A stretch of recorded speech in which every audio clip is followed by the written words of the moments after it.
वित्त मंत्री निर्मला सीतारमण ने आज के अपने बजट में रेयर अर्थ एलिमेंट्स के कॉरिडोर बनाने की घोषणा की है।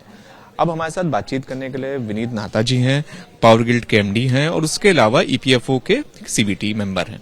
सर, किस तरह से आप देखते हैं ये जो रेयर अर्थ का एक पूरा कॉरिडोर बनाने की आज घोषणा की गई है, क्या इसका बैकग्राउंड है और अगर बेहतरी से इम्प्लीमेंट हुआ तो किस तरह से ये देश को सेल्फ रिलायंट बनाएगा? Rare earth critical minerals basically EV industry, semiconductor, defence equipment और सर्वेलेंस, इन 4 इंडस्ट्रीज का रॉ मटेरियल है।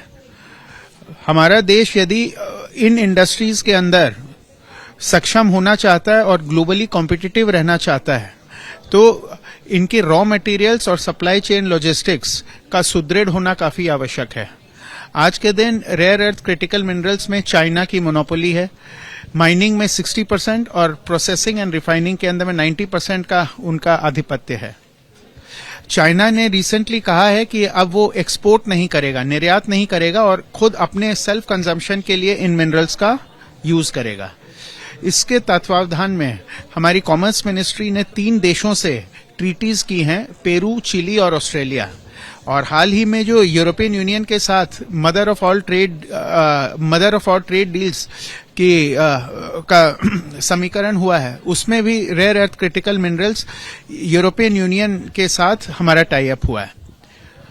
आज के दिन जो माहौल है जिसमें ट्रेड वॉर चल रहे हैं, ग्लोबल अनसर्टेनिटी और जियोपॉलिटिकल टेंशन है, इसके अंदर में ट्रेड ट्रीटीज उतनी ज्यादा मायने नहीं रखती हैं।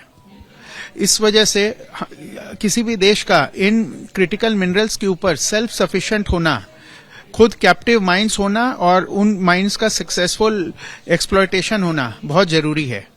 तो ये जो नेशनल क्रिटिकल मिशन के अंतर्गत जो रेयर अर्थ मिनरल्स के लिए नेशनल कॉरिडोर बनाने की घोषणा की गई है, ये हमारी अर्थव्यवस्था को मजबूत करने के लिए और भारत 2047 में विकसित देश बने, उस ड्रीम को अचीव करने के दिशा में एक बहुत महत्वपूर्ण कदम है।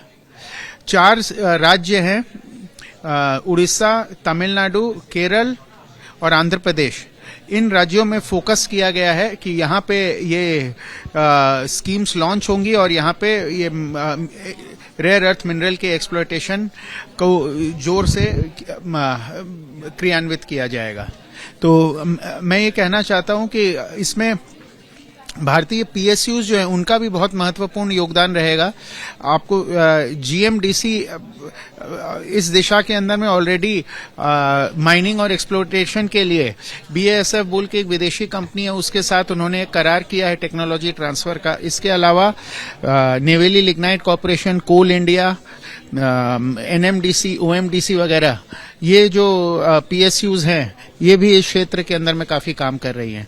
तो बजट के अंदर में ये जो घोषणा है ये काफी हमारी अर्थव्यवस्था को मजबूत करने के लिए और इंडिया को फ्यूचरिस्टिक दृष्टि से एक ग्लोबल इकोनॉमिक पावर हाउस बनाने की दिशा के अंदर में एक बहुत महत्वपूर्ण कदम है।